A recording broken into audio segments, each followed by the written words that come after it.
আমরা সবাই কি গরিব, আল্লাহ ধনী। আল্লাহু গনিয়্যুন ওয়া আনতুমুল ফাকারা। বিশ্বনবী বলেছেন আল্লাহ কি, আমরা সবাই ফকিরনি, আমরা কিন্নি। মন খারাপ করলেন? আল্লাহর সামনে তো ফকিরনি আমরা। সুবহানাল্লাহ পড়ে।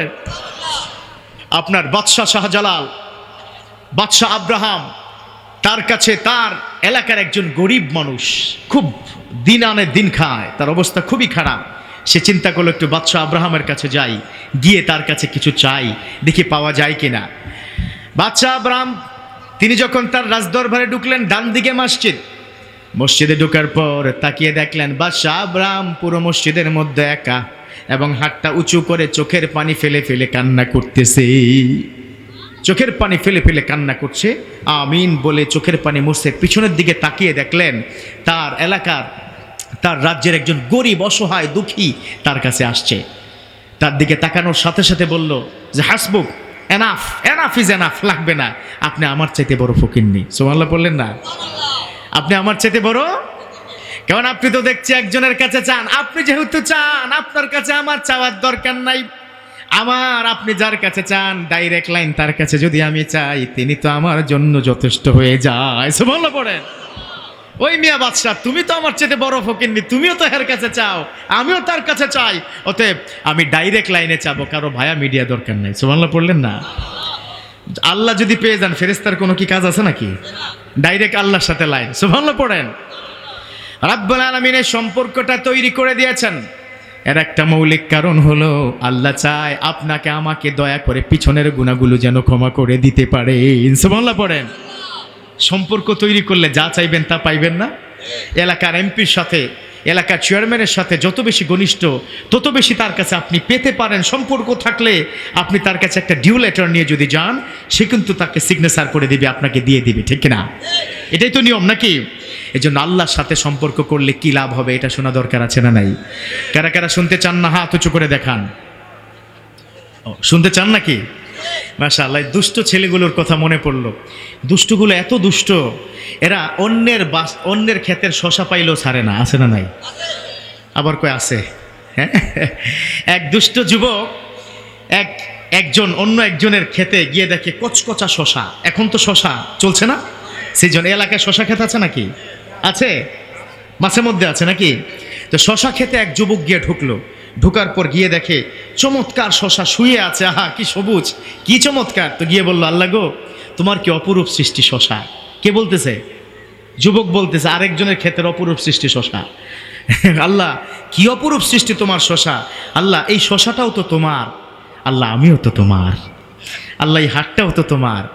আল্লাহ মুখটাও তো তোমার, জিহ্বাটাও তোমার।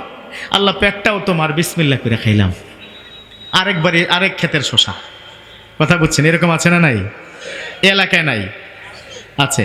এবার ওই যে ক্ষেতের মালিক, সে যে দূরের থেকে তাকে আছে, ও খেয়াল করে না, ও তো আল্লাহর সাথে কথা কয়ে আর শশা খায়। আলহামদুলিল্লাহ, আল্লাহ কি চমৎকার, কি মজা, আমিও তোমার, শশাও তোমার, মুখও তোমার, সবই তো তোমার। পিছন থেকে ওই ছেলে, ওই ক্ষেতের মালিক বিশাল একটা লাঠি নিয়ে আসছে, ও তো খেয়াল করে নাই।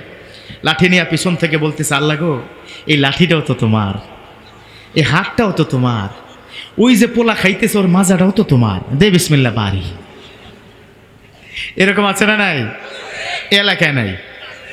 আরে আর কত গল্প বলবো, আরেকটা গল্প শোনাবো নাকি? আপনারা অধৈর্য হয়ে গেছেন তো, এই জন্য ফাঁকে একটু গল্প শোনাচ্ছি। এলাকায় কি আক্ষেত আছে নাকি?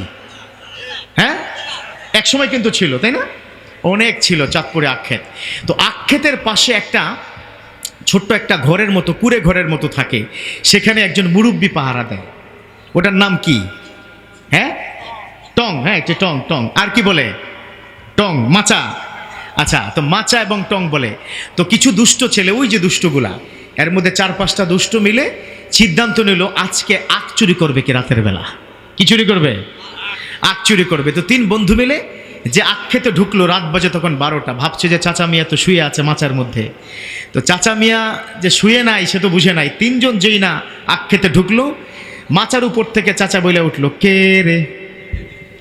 কি বলে উঠলো? দেখছেন সুবহানাল্লাহ, আসতে কেরেটা ভালোই পারে। হ্যাঁ, কি বলে উঠলো? কে রে। তো যাই হোক, কে রে শোনার পরে ওই যে দুষ্ট ছেলেগুলো 3টা উল্টো দিকে দৌড়, জীবন বাঁচান ফরজ, চাচা জায়গা আছে।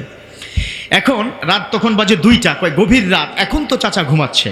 ওরা তিনজন মিলে আবার যেই না আখ খেতে ঢুকবে, মাচার উপর থেকে চাচা মিয়াকে বলে উঠলো, কে রে? যুবক ছেলেগুলো আবার দৌড় দিল। এবার শেষ রাত্রিতে সবার ঘুমটা ভালো হয় নাকি?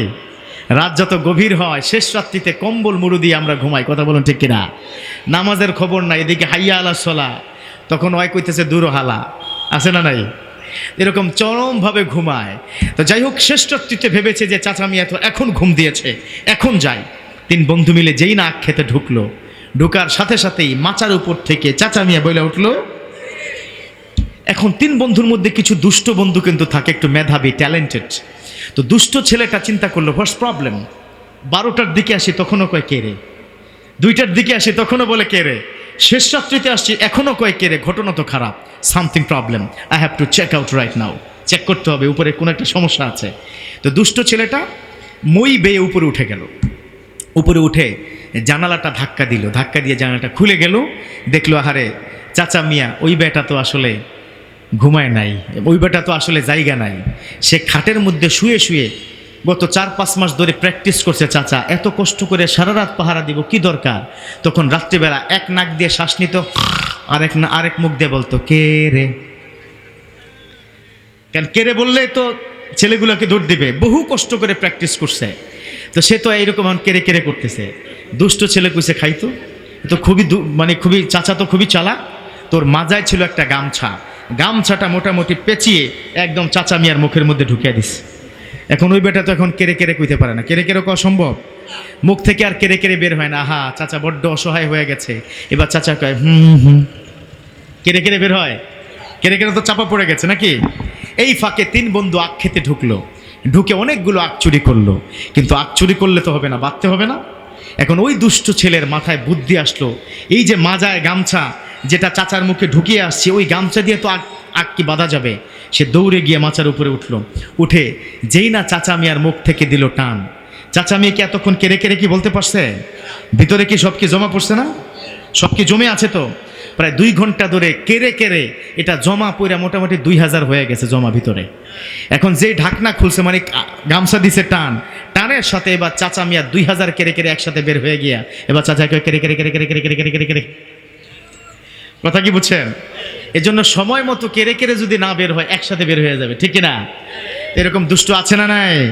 তাহলে আমরা সব সময় মতো কাজ করতে চাই। যখন সুবহানাল্লাহ বলবো তখন সুবহানাল্লাহ কি বলা দরকার আছে না নাই?